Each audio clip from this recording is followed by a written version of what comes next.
Hi, everyone. Hello. Hello, and welcome to the second episode of PTVEU. Today, we have a special guest with us, and we're going to discuss Swedish copyright, and it's titled A Swedish Tiger. Before we go, though, I want to say, if you are on Facebook, if you're away on some other place, and you're not on Twitch, go to our Twitch page, because we can see the comments. I only have two eyes. I can only see two chats at the same time. So we are live on a lot of platforms, but please come to Twitch, follow us there, and check. If you have comments, please let us know there. Otto, Yes. and our dear guest, take it away. Yes, but because I am here in the same place as I always am at my home during Corona times, but here from his summer place, we have Mr. Aron Flam. How are you today? I'm doing fine, thank you.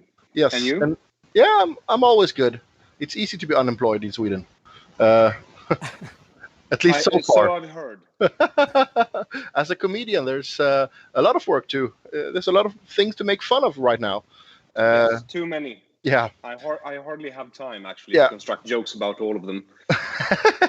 Yeah, that would be a full-time job in itself. I think most of the Swedes, at least our followers, know who you are by now. But for your European viewers, who are you? My name is Aron Flam. I'm a comedian and a writer originally, and a year ago I published a book based on a podcast series I had done. And the podcast series was first called A Swedish Tiger, as you alluded to in the introduction to this episode. But then it had to change name to This is a Swedish Tiger to avoid copyright infringement. And then I made a book out of the podcast series. And it's a book about the Swedish culture of silence concerning pretty much everything that's going on today. But I take it to the what I believe it is its starting point, which is the Second World War and just the lead up to the Second World War, when the Swedish Social Democrats started doing business with Hitler. Yeah. And since then, this has been a taboo subject in Swedish culture. We don't talk about the war, and we don't talk about a lot of things that the Social Democrats who rule our country do and have done. So that is who I am, and that is why I'm here right now, I believe. Yeah. And what is the original, the Swedish Tiger, or the Swedish Tiger? I can answer directly. Yes, if you please. want to. So the original art piece, A Swedish Tiger, was made by a Swedish graphic artist called Bertil Almqvist. He's dead now since a long time, but he was commissioned by the Swedish Armed Forces to construct sort of a symbol that said "shut up" to the Swedish populace. And he came up with a slogan called "A Swedish Tiger." And it's sort of a word pun, because the word tiger in Swedish can mean both the animal tiger and to be silent. So it's a double entendre. And the Swedish army loved this idea. He drew them a perfect tiger in blue and yellow, the colors of the Swedish flag. And the slogan was written beneath, and it was published absolutely everywhere in Sweden. And you can liken this slogan to the American wartime slogan, "Loose lips sink ships." But the difference between the US slogan and the Swedish slogan is that the US was actually part of the Second World War. It was one of the fighting parties. It was part of the Allied forces, while Sweden was supposedly neutral. So what were the Swedes to shut up about? That's the question I sort of lead with in the book. And then it turns out to be about not only the Second World War, but a lot of other things that the Social Democrats have been up to geopolitically since then. Yes, and that is the, for me at least, a huge problem of the trials that you currently stand, because they didn't really like your book or podcast, apparently, did they? who knows and who are they? If you start talking like that, you come off as a conspiracy nut, and I cannot afford that at the moment. Thank you. That's what I wanted to hear. Because who are you up against?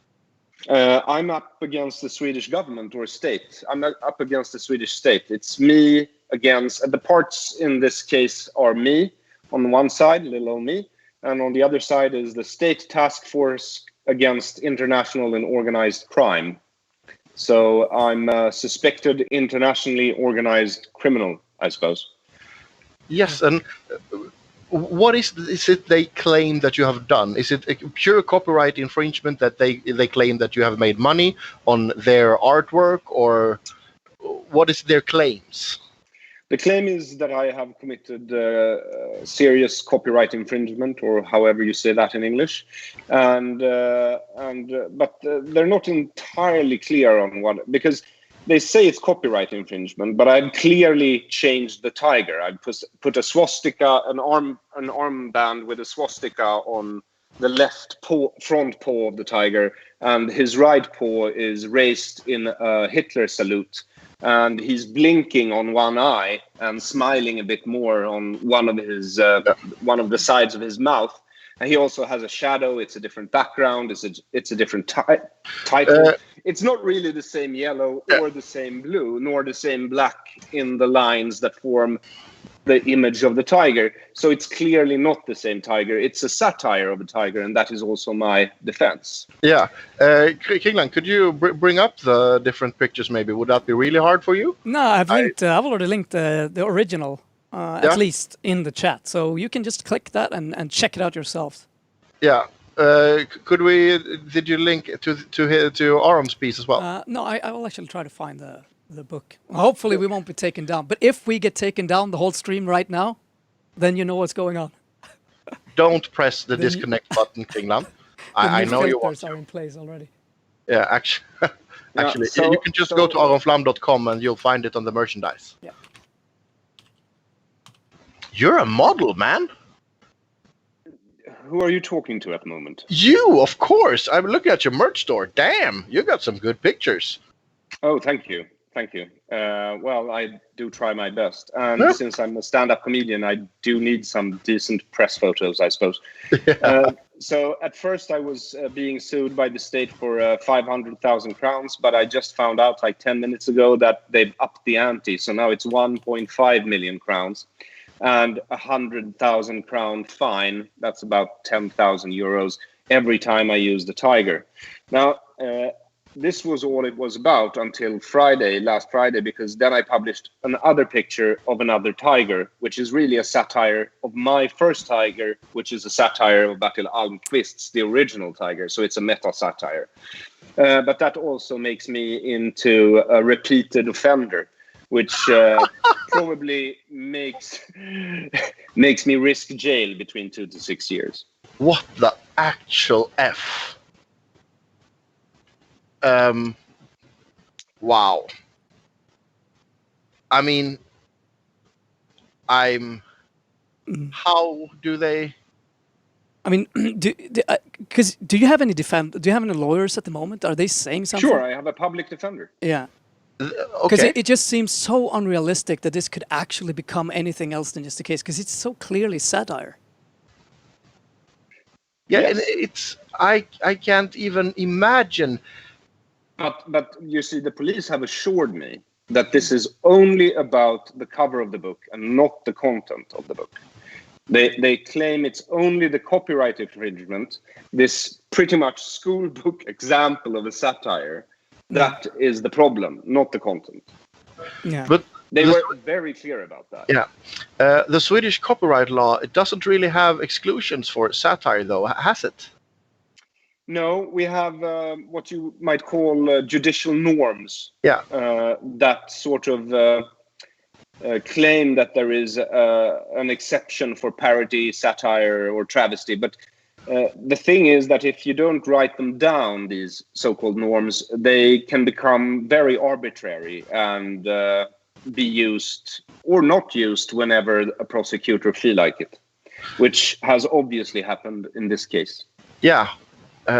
Pretty obviously. So what they say in Sweden is that we have of course, we have an exception for parody, or what the Americans would call fair use. And they also say that we have freedom of speech. Freedom of speech is supposed to permeate everything in the Swedish judicial system. It's so important that we don't really need to write it down, just like the parody exception. Yeah. But there is a problem, of course, because other laws that are obviously less important, they felt the need to write down, and now they're using those laws against me. Wow. And Why do you think they would do such a big thing out of something that, to me, it's so small? Are they scared that the Swedish tiger will be dragged in the mud or something? I wouldn't know, but that is a fair assumption. The prosecutor in the European investigation order that he signed said that I had disgraced the original piece. Yeah. Wow. Which is more of a personal opinion than a legal verdict, but that's what he wrote. Yeah, and I can see that from the chat. Their thoughts are going similar way as my thoughts when I first heard about this. Because the first I heard about it was that, wow, great for Aron. I couldn't think of better publicity stunt for his book. That can still be true at the same time of me being in severe legal trouble. Yeah, because that was before I heard 2 to 6 years and 1.5 million. Well, they're not mutually exclusive. I'm still getting PR. Yeah, and you get to show everybody how you're getting screwed by the legal system. Wow. Yes. Well, not the first Jewish boy to be martyred. True story. But it didn't end well the last time, so I think we should avoid a repeat. Really. Which of the last time? Okay, good one. You got me. I was talking about Jesus Christ. Yeah. Okay. So that particular Jew. Okay. Yeah. No resemblance whatsoever, by the way. No. Apart from maybe the crucifixion part. Yeah. I know that you are not currently watching the stream, but for all our streamers, they can see our studio cat right next to you, who is sleeping currently. Her name is Jesus, actually. Oh, really? Funny enough. But just to go back to the subject, if you had the chance to redo it, would you release the book with another cover? No. I can respect that. Here's the thing. I'm actually releasing 2 editions now, almost sold out already. Well, the first one is already sold out, and I haven't even printed the books, with a censored cover where I put a big censor stamp almost over the entire tiger. There are some parts sticking out, but if you still see a tiger, it's just your mind filling it in. And I've also blacked out the word tiger. But here's the thing, because a lot of people in Sweden are saying online on Twitter and stuff that I could easily just change the cover and continue to sell the book, because as the police have stated, it's not about the content of the book, but about the cover of the book. But here's the thing, I'm a satirist, and this is a satire, and also I have been for years illustrating my podcast episodes, my stand-up tours, and now a book with I illustrate ideas, jokes, or stories that I tell with collages. I use a collage technique, or I go to a graphic artist and I ask him to sort of gestalt my ideas. So you cannot really part the content of the book from the cover, because the cover is really an illustration of the content of the book. So that's number one. And second of all, as a satirist, I have to have some work ethic, some principles to live by. And this is, according to my professional opinion, over 15 years experience as a comedian, that this is a perfect example of a satire of the original work of Bertil Almqvist. Because what I have done, you may say that a swastika on one of the front paws and a Hitler salute, a shadow, or different background, those changes aren't really enough. But that's not the point. The point of a satire is to change the meaning of the original work. And the meaning of Bertil Almqvist's Tiger is that the Swedish populace should shut up about things their leaders do and tell no one, so our enemies can't get hold of that information. But what I've done is I've constructed the opposite meaning. So my tiger is telling us, let's talk about the things that actually happened. And that is why he's wearing a swastika and doing a Nazi salute.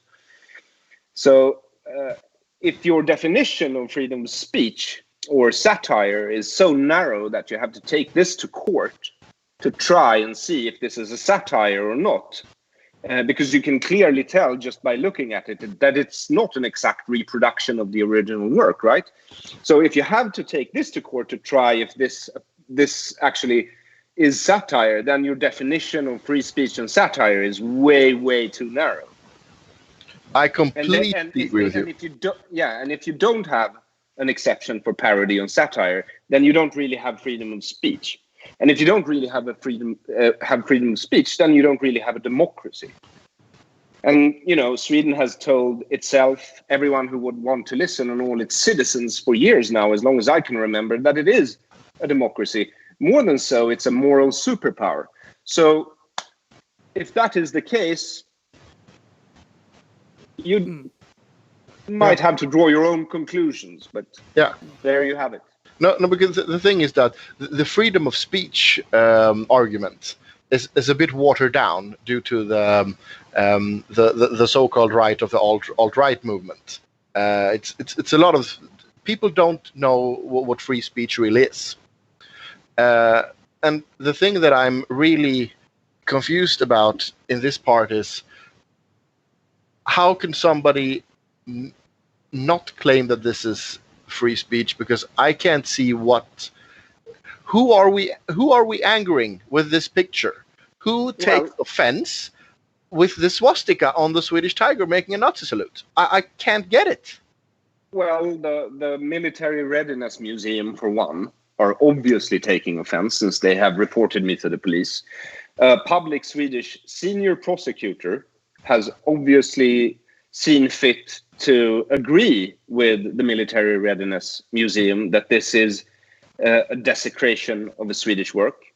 So there's a lot of people who could take offense of this. And there's a lot of, if you've grown up in Sweden, we don't talk about the Nazi era almost at all. And if we do, we say we were on the right side, or we were sort of not on the right side, but then we were on the right side.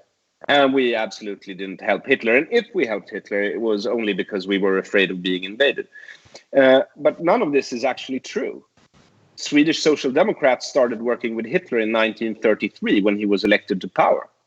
And they didn't quit until the end of 1944 when the war was practically over. Yeah.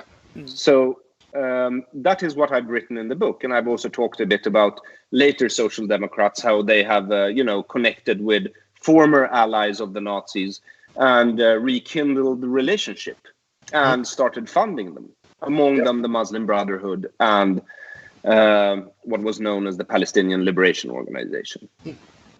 It is now defunct. It's called the PA now, but still. No, they have a lot of problems within the Social Democrats. If you look at the Youth Foundation from the south of Sweden, a lot of the anti-Semitism is bubbling down there. Hopefully they can sort it out before it spreads too far, but they are not transparent enough for us to know. So no, they're not, and I wouldn't trust them for a second. Nah, based on experience. It's not that I instinctually hate them. It's just that I know by now that they've had so many anti-Semitism scandals and they don't really care. So it's not going to change. No, I don't think so either. The Social Democrats outgrew themselves when they stepped over the 50% back in the 50s or whenever it was. You can't have it's apparent that you can't have an organization that powerful without them outgrowing themselves and turning into this corrupt whatever brotherhood. But power corrupts, and absolute power corrupts absolutely, as I think the English proverb goes. But the Social Democrats of Sweden actually have more problems that I think would manifest themselves regardless. Because one of their founding philosophers, Axel Hägerström, he was a value nihilist. He didn't believe in morals or good or bad. He believed only in power. And so does our Social Democrats. They believe only in power. Yeah. No, I can totally agree with you on that. But that is an issue for the next election. No, I don't think we have time for that, my friend. You don't think so? Well, I have been trying a couple of times to get people to the streets, but I believe that we in Sweden at least we can't rely on one movement to drive this. We have to create a new movement of existing movements, or find a working movement that can drive it all. But one thing is for sure: we need the change. Because our current politicians are more worried about taking vacation in Corona times than actually fixing something. Yes. Yeah. Or by Sweden's image. Yeah, that's the thing. Because that is one of the reasons I think this is sensitive to some people. My book, because it's hitting straight at the heart of the Swedish image of itself. Yeah, you might say. Yeah, and I can totally agree with you on that. It was the same thing when the Swedish Democrats released their movie, or whatever you want to call that, propaganda film, which held a lot of truth stuff. And the same thing that you bring up in your book, that the Social Democrats work with the Nazis. Yeah. And I can't. Why would you still be hiding this? I mean, yeah, that is a very good question. I have a lot of theories, but referring to my earlier answers about not wanting to sound like a conspiracy nut, I'll be keeping them to myself for the time being. No, I think you're absolutely correct, and most of all, that's going to be gold for your next comedy show. Yeah, well, I hope the rest of the inmates in the Swedish prison system will appreciate my sense of humor. I'll probably be sitting there in the cell next to you, so don't worry. Yeah, you'll all join me sooner or later. Yeah, of course. First they came for what the the comedians. Apparently. Yeah, apparently the comedians were first. Oh shit! But what would be your next step going forward? Is there any date set for the trial? Can we demonstrate outward somewhere? Well, you don't have to really. I don't know, but the date of the trial is set to the September 24th, and until then, I'm going to be prepping with my lawyer because, as I told you, they just issued new demands for more money, and apparently demands for money in Swedish legalese are extremely complicated. So I'm going to try to find more legal help than my current lawyer, who is an expert at criminal justice, but maybe not damages and fines. Yeah, which is a legal area all to itself. So it's enormous, and we're thinking about making that into 2 separate trials, actually. But I'm not saying that we are right now because I don't know. So just throwing it out there, and please don't quote me out of context. We don't quote anything from here because, like our the Swedish viewers at least know that we don't plan anything, we don't script anything. If somebody farts, we're not going to cut it out of the clip or anything like that. We are completely transparent, and if you want us to ask something particular, you write in the chat. You go to twitch.tv/PiratVision, and let's keep the talk alive and let's keep the talk relevant. And like there's been quite a few comments. Actually, no particular question, but I want to know that day. There was a day when the police came and took the books. This was huge news in Sweden. It became really big because it's I think for everyone who saw it, you're like, what? They do that? They just take books? But it's pretty crazy.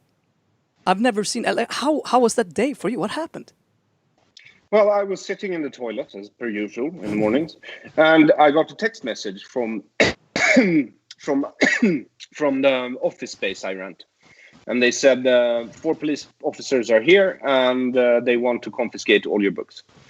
And so I called a photographer I know, a news photographer, and I said, do you want some historic pics?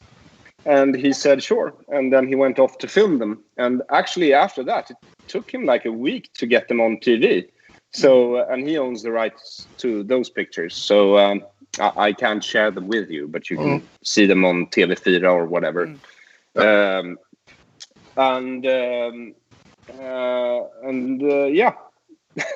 that was that day. It was an interesting day. But I had asked most of the lawyers I've had in this business, and I've had quite a few, because this was a civil case before it became a criminal case. And I've asked each and every one of them, can they confiscate my books? And they've all said, well, yeah, in theory, but come on, they wouldn't. And it happened. And the last time books were confiscated in Sweden was back in 1992. And then it was 60 copies of Mein Kampf. And that wasn't even the Swedish government. It was the German state of Bavaria who owned the copyright at the time and sued via the Swedish police to get these books confiscated. And I find it quite ironic, because my book is pretty much an antidote for people who read Mein Kampf. So yeah, it's me and Adolf Hitler. Wow. I mean, yeah, it's absolutely grotesque. It was quite shocking. I mean, I've never seen anything like that. You don't think that stuff can happen in Sweden, kind of. And I was just about to ask, because I haven't heard of a book being seized before yours in my lifetime. But apparently, when I was 2 years old, there were 60 books of Mein Kampf who was stolen. But I'm sorry, the date, did you say the 24th of December? I think he may have disconnected, actually. I'm not sure. We'll see if he comes back. But he said that he needed to leave at 1930. So yeah, that's actually true. Although I don't think... We'll see what happens. Yeah, it was the 24th of September, at least. And we do have another guest. Yeah, now he's back. Yeah, I'm sorry. No worries. We were disconnected. What did I miss? Nothing. We wondered where you went and if you had to leave very soon or something like that. No. And I asked if it was the 24th of December. You said the trial. I was a bit surprised that they were doing it on Christmas. Yeah, the chat corrected me that it was September as well. Where is the trial going to take place? Stockholm's tingsrätt. So yeah. Yeah, I'm gonna make my best to get there. It's not going to be a closed case. You don't think that, right? No, I don't think so. No. I'm going to see if I can get some other pirates with me as well. Perhaps even the leader, if she has time. It is illegal to film in a Swedish courtroom, I think, but I'll try to record sound. Aren't there spy cams large enough? Kingland, we'll have to look into. I really wouldn't do that. No, I wouldn't know, and I wouldn't say if I did. No, it's just don't. That's a very bad idea to do. Yeah, but, I'm just open with that. If I can get around, I'm not going to care. Okay, well. I'm going to get frisked up my butt on that trial, and it'll be worth it. I'm not asking about your sexual preferences, because I think I got the gist. So, are there any questions from the comment section? What can we do to help? From the comment section, Kingland can take them together, but I want to do what people can do to help. Well, I think... please buy my book and read the book, because I think if you read the book, you will understand more what this case is about. Also, I think people should always stand up for freedom of speech, regardless of what the other person is saying. Defend his right to say it. Then you can sort of deride him for being a fucking idiot. But that's your freedom of speech, and that's okay. Yeah. Because right now, you see worrying tendencies, not only in Sweden, but all over the Western world. It looks as if though the people in power, regardless of party, even though they seem to be leaning left, they want to take away your freedom of speech. And that is the end of democracy. So please don't let them do it. And this delusion that Swedes has that left means good and right means evil, that I have grown up with, at least in my generation, it is a lie. It is a big lie. And it is a lie. and that's that. They both have bad and good stuff. I mean, there's some ideas that communism brought that wasn't very good, but there's some other things that they brought that was good. Let's not judge it all by one. Kingland, have you caught any questions? Yeah, I from have this chat a couple of questions here. There's kind of like statements and questions. Let's see. The tinfoil hat is thick with our chat, so the questions are going to be a little bit. I'm not sure you want to. The one here. Do you think Aron's book would have been removed if he had been a social democrat? Which is obviously. No, I don't think a social democrat would have written this book. Exactly. I think he would have been stopped by the party. Honest, and if it had been written by a social democrat and been written the way I've written it, then yes, he would have been ostracized and probably sued. Apparently. But I think if the Social Democrats had done a book like this, it wouldn't look like this. Because they've been lying now for 80 years. Why would they stop? And I'm sure that some of the Social Democrats, most of them probably who live today, they don't even know half of the story that went on back then. They just been spoon-fed this lie their entire lives, and they believe it. But and that's the thing with this cover that I made, satirizing, because this Swedish tiger is the symbol of the Swedish culture of silence from the war and onwards. And it's very hard to satirize or even talk about a culture of silence if you're not even allowed to mention it or show what it is you're talking about. So the entire case is, from my point of view at least, about freedom of speech. And if it has anything to do with copyright, then it is my copyright that is being violated when the state steals my work. And I think you're making such a great point. I mean, it's something we talk so much about, specifically now in Corona times. There's so many positions that have been moved forward in order to kind of strengthen copyright or protect people from, child porn, etc., etc. You have all of these excuses, but a lot of them are there to make sure that you cannot talk to people in a safe way, that the government have all the tools ready to see what you're doing, to categorize what's happening. And if they're not doing it, they grant big companies the right to do it. And they then expect a specific preference to these, or a specific way to get into these big companies to do it.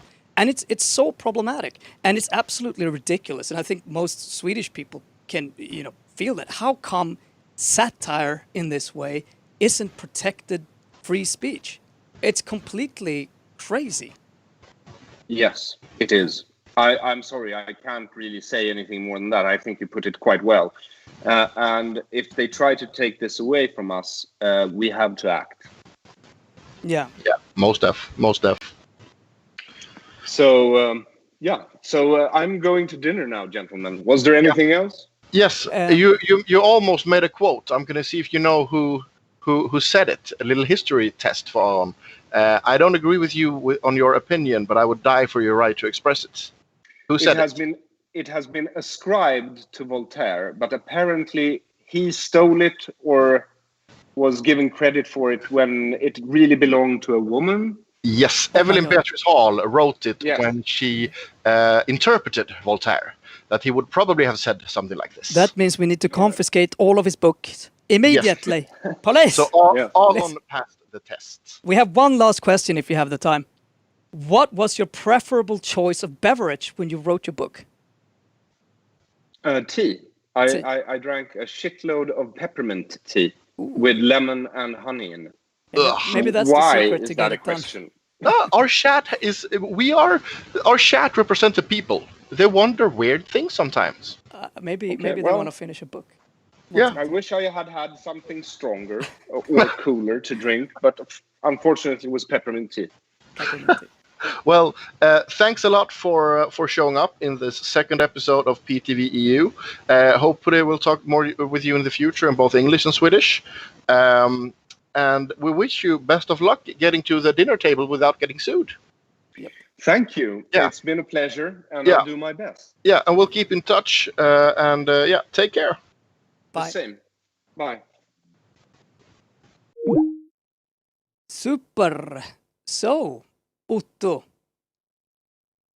Now I'm gonna have to do like this actually. We're gonna go back into our Discord chat, and if you want to join the conversation, you can actually join us right here. I hope Otto comes. Yeah, there he is. Sorry, Otto. So you already moved. Yeah. I was just asking, are you ready to move over to the second chat? No, I thought no. It's much better that we're here. Yeah, I'm gonna poke our small little friend. Poke the bear? What are you doing, Otto? No, it's...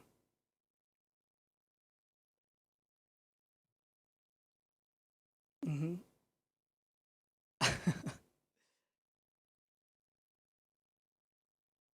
He's going into Hangout, and then I'll be moving him up. Okay, super. There it is. There we go. Nietzsche, I think he needs permission. Yeah, actually he shouldn't. Maybe he needs to join and rejoin or something, or unmute himself. It can He doesn't have any permissions at all. And I can't set them because what do you do with my permissions on the server, man? I mean, he's a pirate. He shouldn't have any problem. No, he is not. Check his account. Yeah, now he can. I mean, he was a pirate for whatever reason. It's weird. Okay. Hi. Anyway. Yeah, now we can hear you. Yo, guys. Yo, Mattias Rubensson. Who are you? Oh, well, who am I? I'm the General Secretary of the Swedish Pirate Party. Exactly. And currently you are here today because you are an expert, or our expert, up on copyright claims in Sweden. Okay, sure. Yeah. I can be an expert. Today you're that. For those of you from the Swedish pirate that know Mattias, you know that he has a lot of hats on his head. We have just been talking to Aron Flam. You were supposed to be in that call, but we had a bit of technical difficulties that ended up with us using Skype. And honestly, I forgot about you. No Sorry problem. about that. Yeah, but we had a very good talk with Aron about his side of the story. Did you watch the first 30 minutes? Yes. Yeah. What do you think about the situation that he's being put through? Well, it's a very interesting case. Mostly I agree with him. It is a fundamental case for the freedom of expression in Sweden. And it highlights something that he talked about for a bit, which is the unclarity in Swedish copyright law. And the fact that our satire exception isn't codified in law, only in earlier cases. Yeah. Could you try to move a bit closer to the mic, if that's possible? Okay, well, we'll try. Better? Yeah, it's better. Now I have the mic in my mouth. All right. Okay. Very nice. Whatever works. Yeah. Sounds like the old headset from the 1995. You have to buy a new headset, man. I bought a new headset last year. Uh-oh. Last year. You have to buy the right headset. Emphasizes on last year, man. I don't think it's a headset. It's something weird with how I have a lot of audio setups. Okay. It's something like that. We understand. Yeah. Well, return to the case. And the thing is that what we're doing right now, the pirate movement has set up a donation fund that we're trying to raise money for Aron. What do we need to do as a people, as a maybe from those outside Sweden in Europe, our European viewers, because there's a lot of things you can do from that as well. Yeah, I saw you posted the link to the crowdfunding in Discord. I'm gonna post it on Twitch. Yeah. For anybody who wants to donate money to Aron from the Swedish Pirate Party side. Everybody who wants to check out Aron's homepage or buy some of his t-shirts or donate from that part, it's aronflam.se. I'm going to post that link in the chat as well. So what you can do if you're not from Sweden is, of course, you can donate to the fund. You can talk about the case. But mostly what you can do is use this as an example of why Europe needs fair use laws. This was something that we talked about, the pirate movement talked about, when the European Union started the copyright reform back in 2014-15 somewhere. The reform that ended up with Article 13 and censorship filters. Julia Reda, our member of parliament, she proposed to have some form of fair use law in Europe to protect this kind of cases. It was struck down, of course, because the lobbyists hate fair use. And this is a very good example of why you need that kind of broad exceptions that people can actually rely on without having to go to court. Yeah. And you bring up something that is very important to put some light on, that those of us who have been somewhat engaged in the copyright movement, me as more of a by-hang than actually, because I'm not very good at copyright things, but I stand in the crowd. I stand. Well, the only opposition to the pirate cause, if I may say it like that, seems to be copyright lobbyists. You don't have any people movements against us or stuff like that. It's only like Hollywood and stuff like that. Why are we letting them dictate our laws? You're part right, part wrong. I think the reason you don't see any popular resistance is that our movement isn't big enough. You never have popular movements defending the status quo. Yeah, but Save Your Internet was pretty massive, and yes, I agree. We're massive, and we have had massive movements, but we're the ones criticizing the status quo. You don't have popular movements defending status quo. So you would have, if the pirates took power, we reformed copyright tomorrow, according to our wants, then you would have popular movements against us, I believe. Because a lot of people like copyright. That's, in my opinion, just because they don't understand it.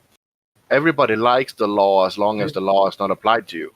Yeah, of course. As a pirate, I agree with you. But I think we underestimate the amount of popular support for copyright.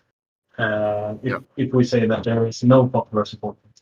But then, of course, you're right in that our biggest opposition is the lobbyists and the politicians. And I mean, their strength is often using people who have nothing to gain from the. I mean, they're good at marketing. I mean, they have that sort of money to put into it. You know, like the Article 13, and look at this poor music creator. Now finally they're gonna get paid. I mean, it's bullshit. It's complete bullshit. But a lot of people can buy that. Oh, look! Finally, small creators are gonna get something. It's not gonna. We're not gonna get anything. You know, the way to make it happen today is through Patreon and other means. That's the only way. If you want to support someone, do not buy their work, buy their time as they're working on something. It's just like it's so late, and I feel that it's just. I agree with you that a lot of people do not understand really what's going on. But also there is another problem, and that's quite often, and when we've been looking into this, it's just boomers. Sometimes I feel like, okay, this is a big lobby. Other times it's just people who do not understand what they're actually making laws about. And it becomes pretty clear. And I'm not sure what's worst, to be honest. I think a lot of people making those laws know exactly what law. We can hear you really bad right now. Okay. Let me try to do like this. Now it's better. Now it's a lot better. Really good, actually. Okay, good. I just pushed a random button. Sometimes that works. So I think some politicians involved in this know exactly what they're doing, and those are the politicians that are in bed with those copyright industries. So they legislate harsher copyright punishments, and in return they get donations from the copyright industry. And that's all they need to know. And then you have the other part, where the only goal of some politicians is, more jobs, raise the GDP, protect our industries, etc., etc. And the way to do these things is to protect your chosen industry with some laws that entrench their profits. And, well, in some cases, those industries are copyright industries. And this phenomenon is very clearly illustrated right now, actually, in South Africa, because they are reforming copyright. They wanted to include a fair use paradigm, and the American government threatened them with trade sanctions if they had fair use in their laws. It's absolutely crazy, and it's not the first time. One of the strange things about it is that, you know, weapons that the West used to use outwards to kind of force countries into trade submission in different sort of ways are actually being used in between Western countries to another degree. I mean, it's always been a kind of a battle or tough discussions, but that sort of, you know, obvious threats of sanctions and stuff is just insane.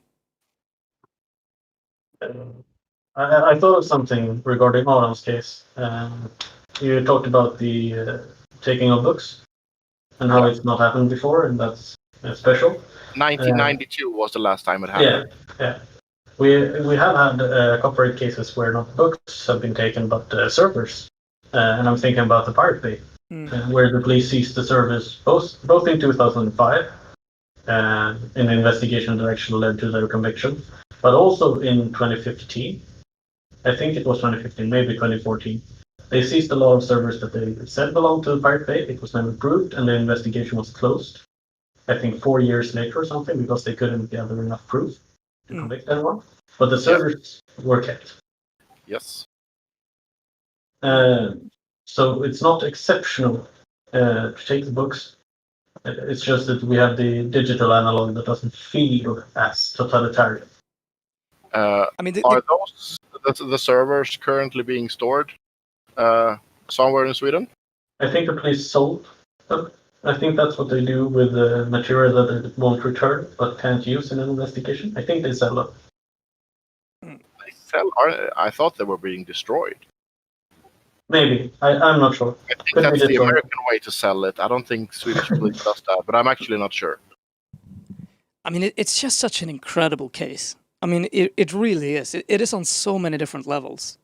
You know, like, if you wanted to create a case like this, there are so many times some form of satire is being used. We know that the people who owns the right to this are crazy. I mean, this is not the first time they do something, but the fact that the government continues to pursue this particular case, if they want to have this case as some form of guideline, you know, as to future cases, it's just a ridiculous case to pick up on. I mean, there's so many things here that to me is absolutely insane. I mean, you know, not even starting talking about the fact that we don't have this type of protection in the Swedish law. I'm not sure if the government picked this case. I don't know the procedure for... I mean, it's not the government, right? But why anyone? Someone must have decided, okay, we're going to push this particular case forward. Yes. Some prosecutors thought there was evidence enough to prosecute this. Yeah. And I wouldn't say that's completely wrong. No, I'm not sure that Aron will be free. I mean, the thing I'm thinking here, no, I mean, it isn't sure, and that's a complete outrage, actually. I mean, in these types of cases, and but it's like, it makes you wonder whether the prosecutors, you know, what were they thinking here? I mean, are they doing this because of their own kind of fame? If they stood, you know, have their names on this, is that going to work for them in the future?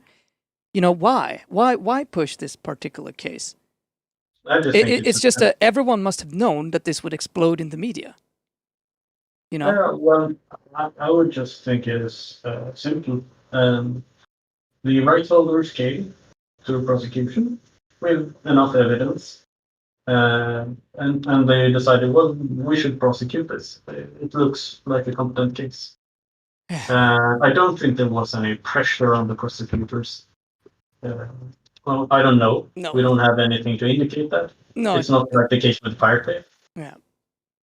so far. Yeah, it makes no real sense. But I mean, also what we talked about before. One of the things why, I mean, in Sweden in particular, and one of the things that he mentions, and we talk about that a lot. We have a pretty weird self-image, in Sweden that is kind of created in many ways and a little bit weird. I mean, we were talking. I mean, you sent me before, and we actually talked about that. The fact that Sweden is top 10 in most unequal countries in the world when it comes to wealth, right? Yes. And I mean, we have a lot of these kind of lies. But one of these things that I don't think a lot of Swedish people are that aware of is that a lot of these things, such as this form of, we don't have a lot of democratic fundamental protections. Like if someone with bad intent would come to a position of power in Sweden, it's not that hard to undermine a lot of things. And this is one of these laws about satire that can become so dangerous if someone wants to keep people's critique, shut. I mean, this is one of these laws that are fundamental. We need to be able to joke about politicians, for instance. We need to be able to take their image and redo something stupid and post it as a meme without being afraid of, oh shit. Now, like, it's very important. Satire is a very, very, very important fundamental right.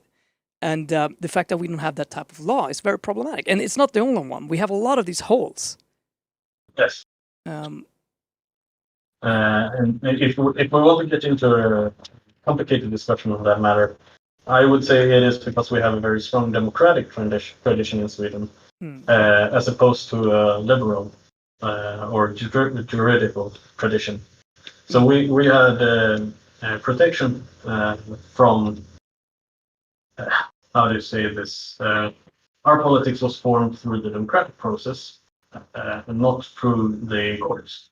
And protection of people's rights were made through public participation in politics, not through contracts or some kind of constitutional law, etc. So it's a very different tradition in Sweden. Yeah, and it's a bit of a, because again, that sort of self-image, like, oh, our democracy is strong, da da da da. We need to be more aware of the flaws that we have, and we need to make sure that they stand a bit stronger and stand on their own ground, because it's gonna get windy in the years ahead. Indeed, and the tradition of democracy that I alluded to, that is Swedish, it works as long as public participation in democracy is actually in place. It worked when the Social Democratic Party had like 2.5 million members. At least it worked better. Now the Social Democratic Party has, 90,000 members, something like that. Still the biggest party in Sweden, but it's not a public party in the same way. So we have a political process that has changed. That does no longer match our fundamentals. Yeah. Let's see. I had some. Aron talked. He kind of touched on the threats to freedom of expression, and said it comes from the left in its typical way, crush socialism, etc. So maybe we should talk about what are the biggest threats to freedom of expression right now. Yeah, I mean, the problem is there are just so many. And again, I mean, I as everyone who watches me know that I wouldn't say, I really don't think the biggest current threats come from the left. I wouldn't say that, to be honest. Now, there are a lot of problems on every single political landscape, you could say. But I would definitely say that one of the biggest threats that I think that we are talking about and that we talked about is these type of threats about kind of our digital freedoms and what we kind of alluded to, that this is a part of kind of like copyright, TEREG, all of that stuff that's happening, Article 13. This is a real threat. This is something we need to stand up against. And I think it doesn't matter what sort of political kind of home you have. You should see this as a real problem that we need to deal with. And one of the things that we do not have to get partisan about. We don't have to see this as a left issue or right issue or anything. We can just see this as infringement on our rights. And it doesn't really matter. You can say, oh, it's the government, or we can say it's the companies. The reality is very much a combination of both. But when authority comes from that type of place, and you are the one who should have all information available to them, and they don't owe you anything, you should know that how important this information is and what sort of position you're putting yourself in. It is very dangerous. So what's interesting, I think, about Aron's case is, because I agree with him in a sense, there is a threat to freedom of expression from, broadly speaking, the left. Could you say that again and try to, I don't know, do whatever you did before? What is going on with my mic? I can't handle this. Okay, so I agree with Aron in a sense. There is a threat to freedom of expression from the left, broadly speaking, the left. Yeah. Americans, whatever. But the interesting thing is that the threat is in weaponizing ownership. So what the left, again in quotations, do is they say, well, Twitter should ban this person, or this person's employer should stop employing this person, etc.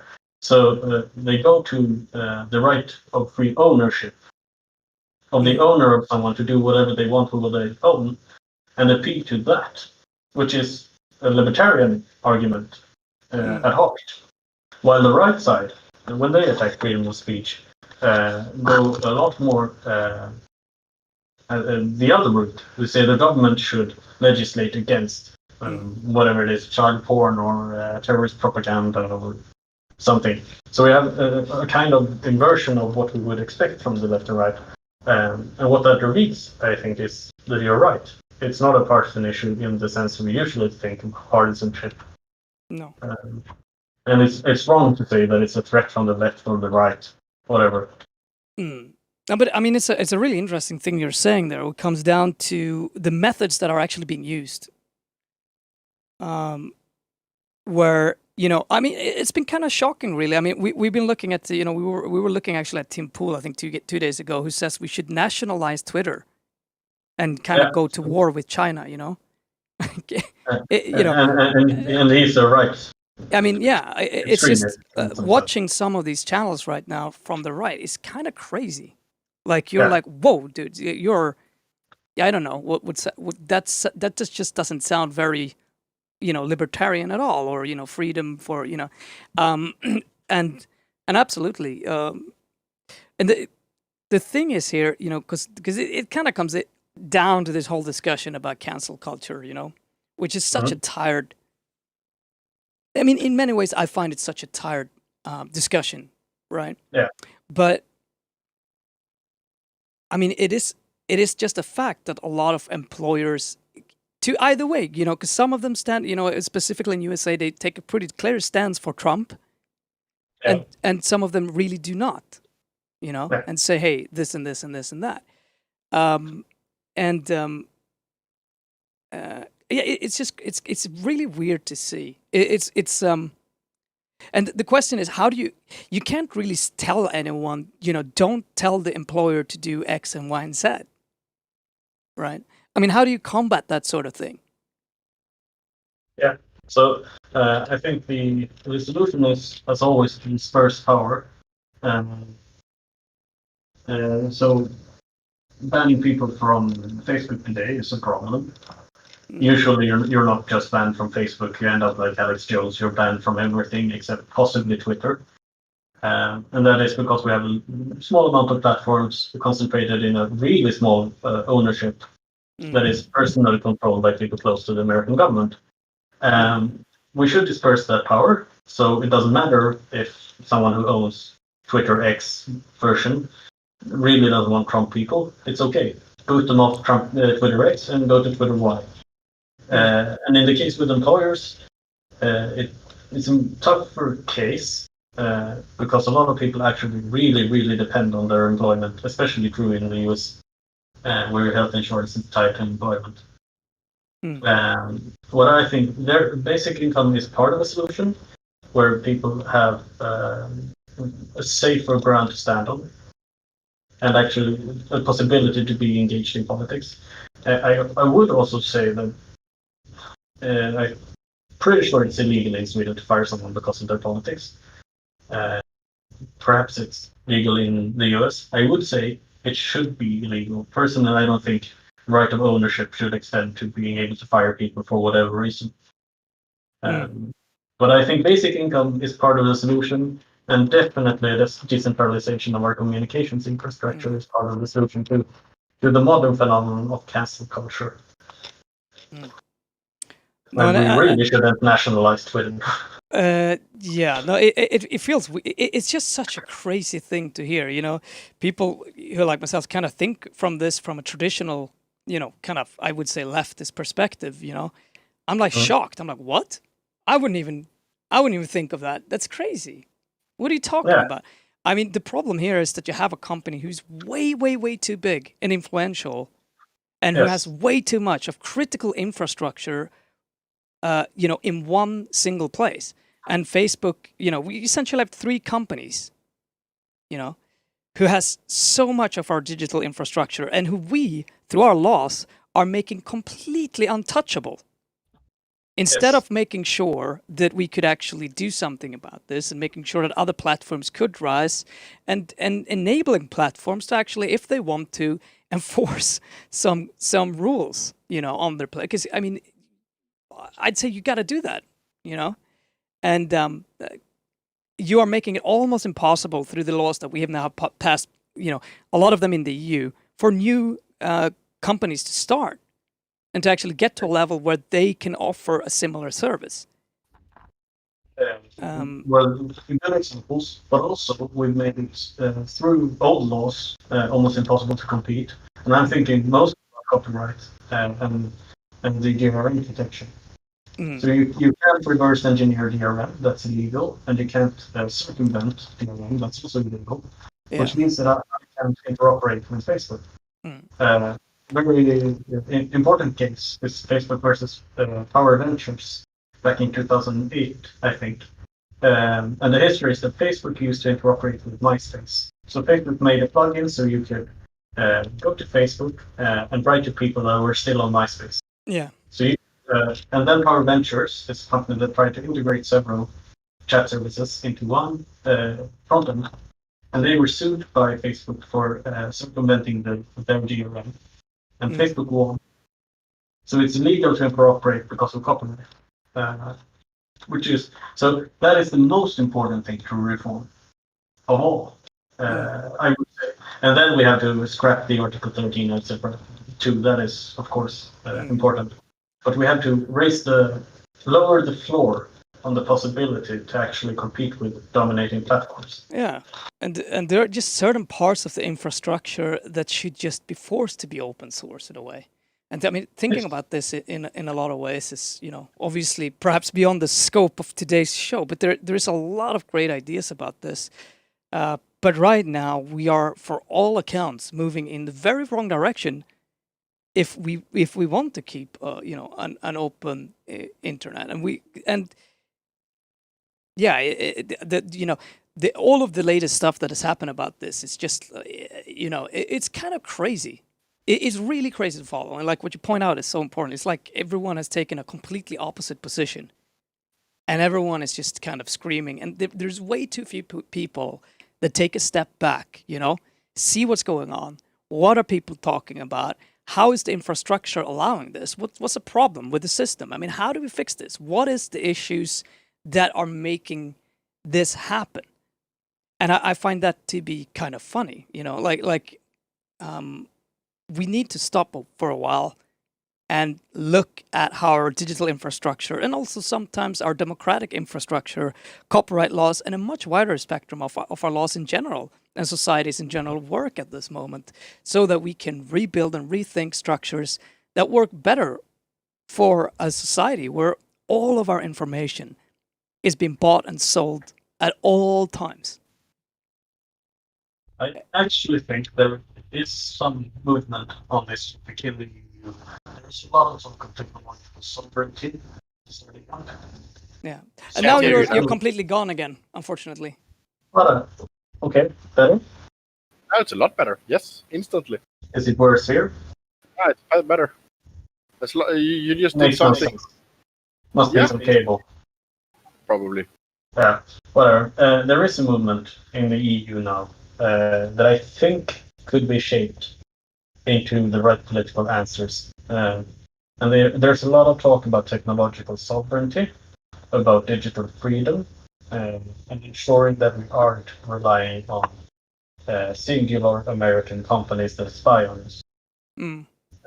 There's a lot of talk on this, and with the right people in the right places to shape this talk and put forth the right practical solutions, I think we could look at a good foundation for the digital Europe in the future.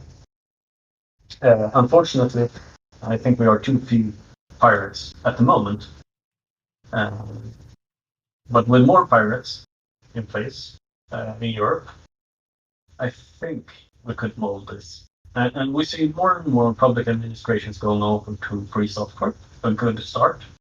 And we see the EU invest in projects like Matrix or in Nextcloud. And that is a good foundation. Then you have to reform copyright, you have to have legislate interoperability laws, you have to break the balance, etc. It's getting impossible to hear again. But I think my point was clear. Nope, Nope. nothing was clear. No, nothing. You heard nothing. Well, little Well, bit. imagine you chewing on a towel and saying the same thing. That was what we heard. Wait a second, let me try something.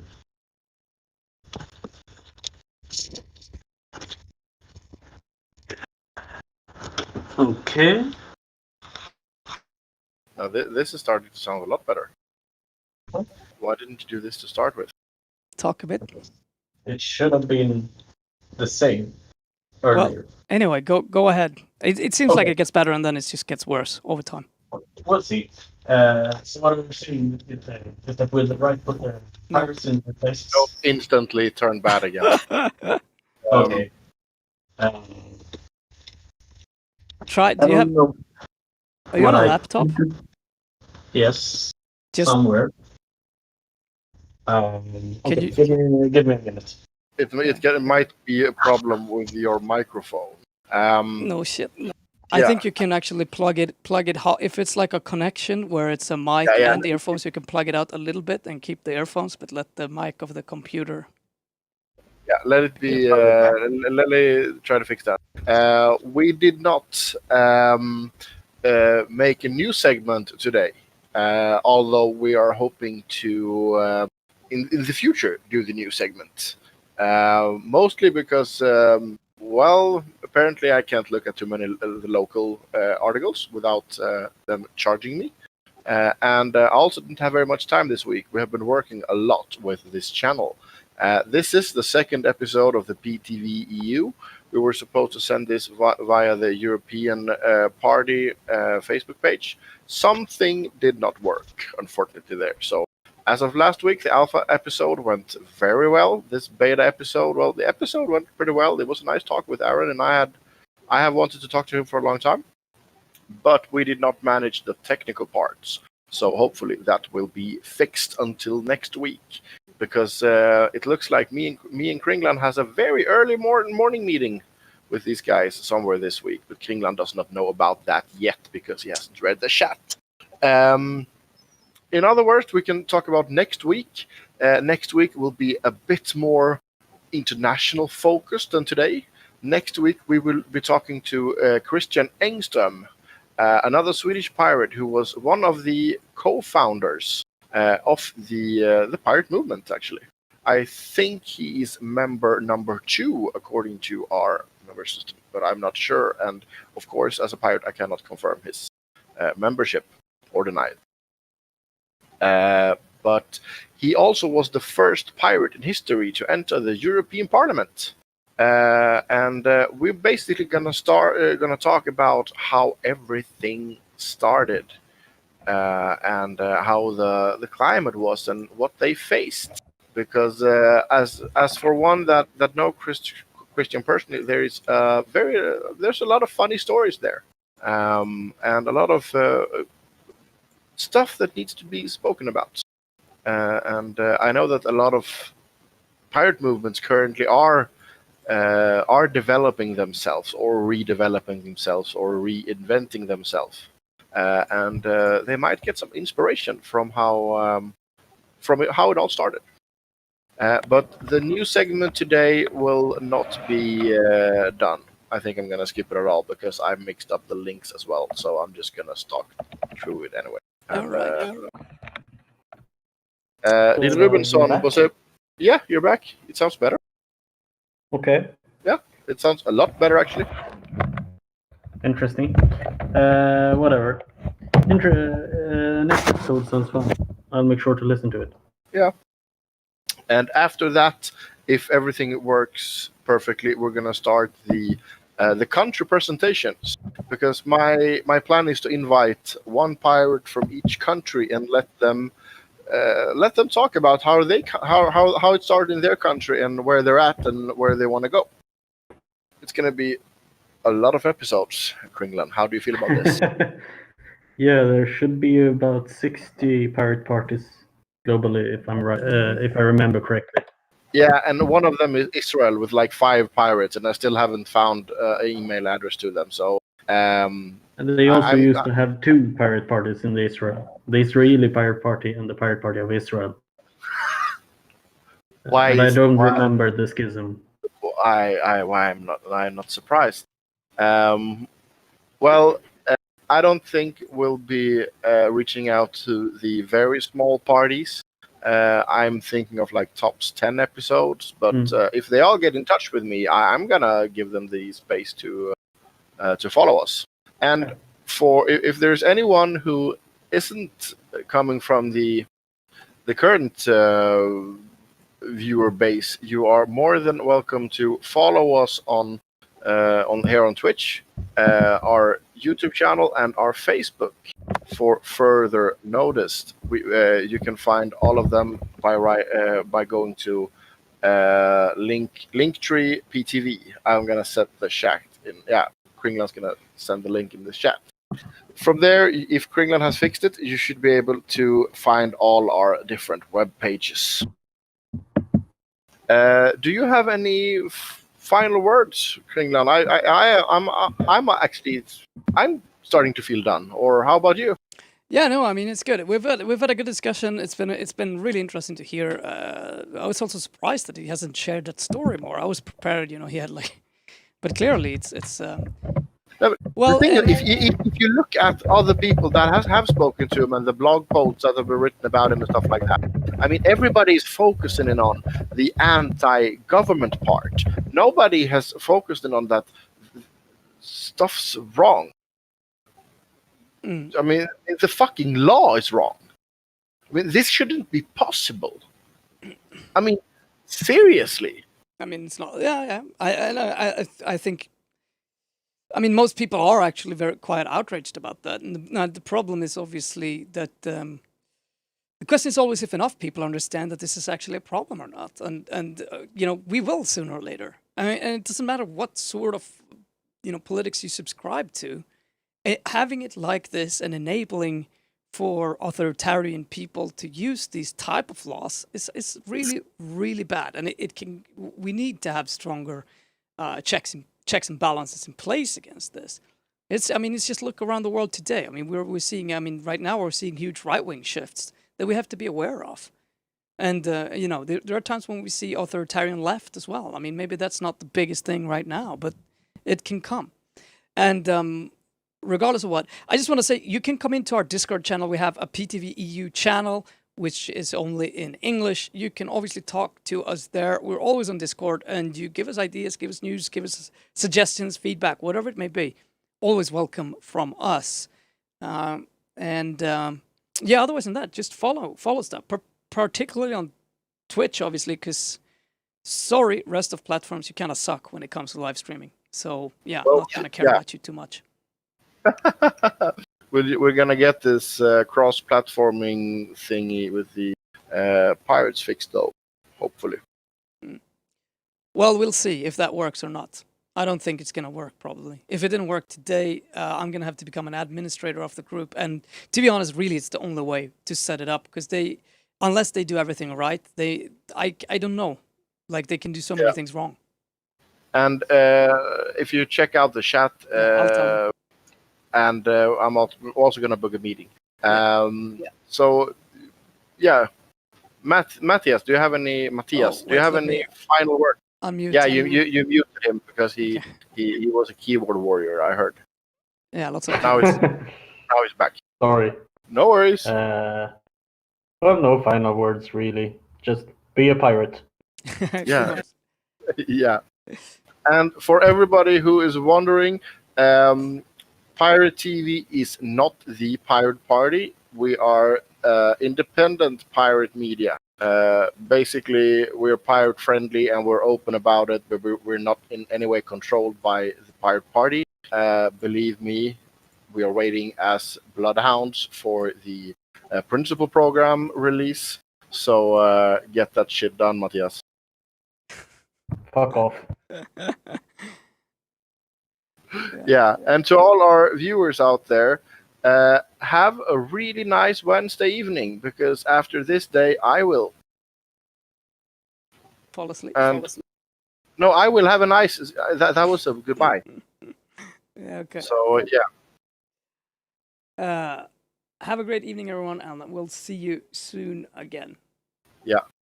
See ya.